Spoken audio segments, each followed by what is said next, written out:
Morning friends, সবাইকে শুভ নববর্ষের প্রীতি ও শুভেচ্ছা। তো এই জাস্ট ঘুম থেকে উঠলাম, এখনও বিছানা টিছানা কিছু গুছানো হয়নি। তো তাই ভাবলাম ঘুম থেকে উঠে সকাল সকাল তোমাদেরকে শুভ নববর্ষ জানিয়ে আমার দিনটা শুরু করি। তো চলো, আজকে সারাদিন কী করছি না করছি, কী রান্না করছি না করছি, সবটাই তোমাদের সাথে শেয়ার করব। আর সকালবেলা উঠে এখন একটু লেবু জল খেয়ে নেবো, তোমাদের শান্তনুদার জন্য করেছি, আমার জন্য করেছি, ওটা একটু খেয়ে নিই। দেখো এখানে চা বসিয়ে দিয়েছি, একটু আদা গ্রেট করে দিয়েছি, আদা দিয়ে চা করব, লিকার চা। এপাশে দেখো ডিম সিদ্ধ বসিয়ে দিয়েছি, এটা হচ্ছে সকালবেলা ব্রেকফাস্ট, পাউরুটি, ডিম সিদ্ধ আর কলা।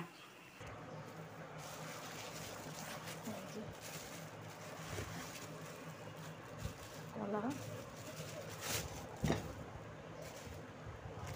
পাউরুটি। আজকে আর তোমার ইসে পেলো না, ব্রাউন ব্রেডটা পেলো না, এই আমাদের যে সামনের দোকানটায় ব্রাউন ব্রেডটা পেলো না, আর বললো আর যেতে ইচ্ছা করছে না অন্য দোকানে। আর এটা হচ্ছে ঠাকুরের জন্য আর কি লাড্ডু আনা হয়েছে। তো দেখো চায়ের সাথে খেয়ে নেব হচ্ছে এই যে ডাইজেস্টিভ বিস্কুটটা, এতে এই প্যাকেটটা এখন ভাঙবো। বেশ কিছুদিন ধরে ডাইজেস্টিভ বিস্কুটই খাচ্ছি। তো চলো এখন চাটা খেয়ে নিই। তো বিস্কুটগুলো বার করতে গিয়ে ভেঙে গেছে, দেখো ওটাই খেয়ে নেবো। চলো তোমাদের শান্তনুদাকে দিয়ে আসি, তারপরে পেট কভার এগুলো সব চেঞ্জ করব। তো দেখো এই বেড কভারটা আনা হয়েছে, তো এটাই এখন পাতবো, এটা চেঞ্জ করে। তো দেখো আমি চেঞ্জ করে নিয়েছি। এই বেডশিটে তোমার দুটো পিলো কভার রয়েছে আর দুটো এই যে কোল বালিশের কভার রয়েছে। আর ওই ঘর থেকে আর একটা আর কি পিলো কভার নিয়ে আসলাম, কারণ তিনজন তো সেই কারণে ওই ঘরের বেড কভারও চেঞ্জ করা হয়েছে। চলো একবার দেখিয়ে দিই। তো তোমরা কমেন্ট করে বলো যে বেড কভারটা কেমন হয়েছে। এবার ওই রুমেরটা গিয়ে একবার দেখিয়ে আসি। এই যে এই রুমের জন্য এই বেড কভার টানা হয়েছে, এখানে ওই যে কোল বালিশের জন্য আর মাথার বালিশের জন্য, আর একটা তো আমি ওই ঘরে নিয়ে নিলাম।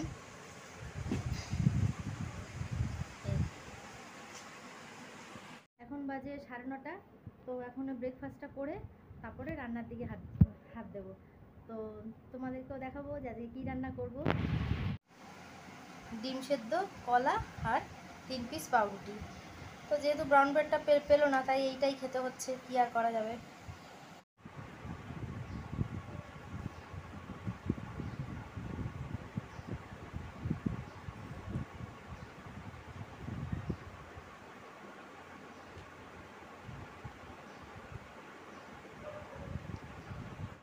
তো দেখো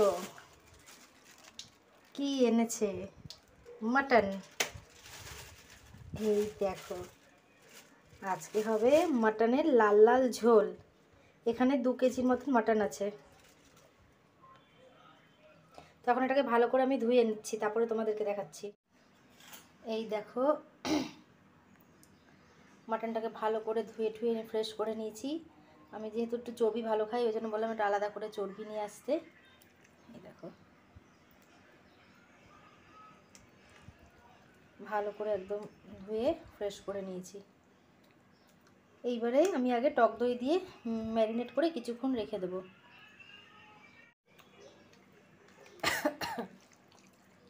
এটাকে ম্যারিনেট করে মোটামুটি ½ অ্যান আওয়ারের মতন রেখে দেবো, তারপরে বসাবো।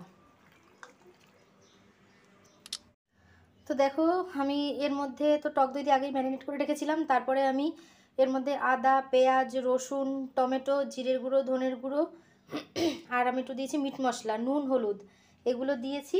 দিয়ে এখন মেখে নেব। আর দেব হচ্ছে এর মধ্যে সর্ষের তেল। আর আজকে সর্ষের তেলেই রান্না করব। আজকে বললাম না যেহেতু খাসির মাংস, তাই সর্ষের তেলেই রান্না করব। সর্ষের তেলে একটা ঝাঁঝ ঝাঁঝ ব্যাপার আছে। তো আজকের মেনু হচ্ছে পেঁয়াজ দিয়ে মুসুরির ডাল, আলু ভাজা, খাসির মাংস, ব্যাস আর কিছু না। তো ডালটা আমার হয়ে গেছে, সেটা তোমাদের সাথে শেয়ার করার কিছু নেই। আলু ভাজাটা এখনও বাকি আছে, কেটে জল ঝরিয়ে রেখে দিয়েছি, পরে তোমাদেরকে সব দেখাচ্ছি। তো আলুটা এখন ভালো করে ভাজা হোক, তারপরে আর কি ফোড়ন দিয়ে মাংস বসাবো। এই দেখো আলু কেটে ধুয়ে জল ঝরিয়ে রাখা হয়েছে। দুটোতে দিতে হলো, নাহলে একটার মধ্যে না আমি মাংসটাকে নাড়াতে পারছিলাম না, কষানো হচ্ছিল না, ওই জন্য দুটো ওভেনে দুটো কড়াইয়ের মধ্যে দুটো দিয়ে দিয়েছি। এখনও তো কষাতে বাকি আছে, আমি প্রেশার কুকারে দেবো না, কড়াইতেই করব। এই এটার মধ্যেই বসাতে হলো, নাহলে তো কড়াইতে ধরছিল না ঝোল ঝোল দিয়ে। ঠিক আছে, ঠিক আছে।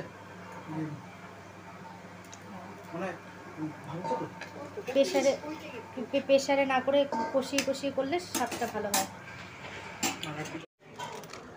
আর এখানে হচ্ছে আজকে এখানে আছে হচ্ছে দুটো মিষ্টি দই, এই যে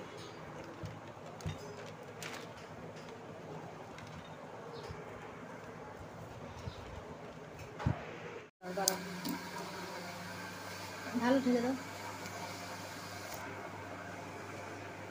ব্যাস নামানোর আগে দিয়ে দাও হ্যাঁ, ঘি দেবো, এবার গরম মশলা দিয়ে নামিয়ে নেবো।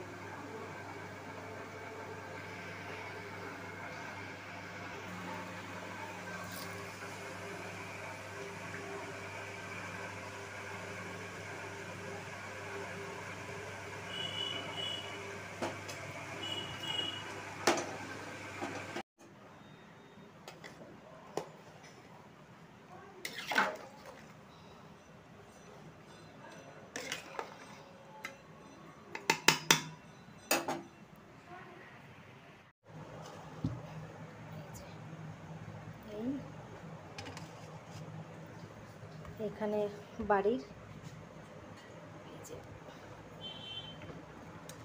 ডাল,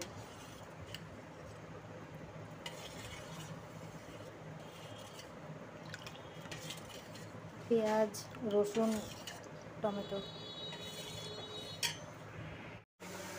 এই আলু ভাজাটা বেসন দিয়ে একটু মেখে নিয়েছে, এটা তোমাদের শান্তনুদাই করছে। আর ওই পাশে ভাত হচ্ছে। তো স্নান টান করে পুজো টুজো দিয়ে খেতে বসলাম। এই যে ডাল, আলু ভাজা, গন্ধরাজ লেবু দিয়ে আগে খাওয়াটা স্টার্ট করি।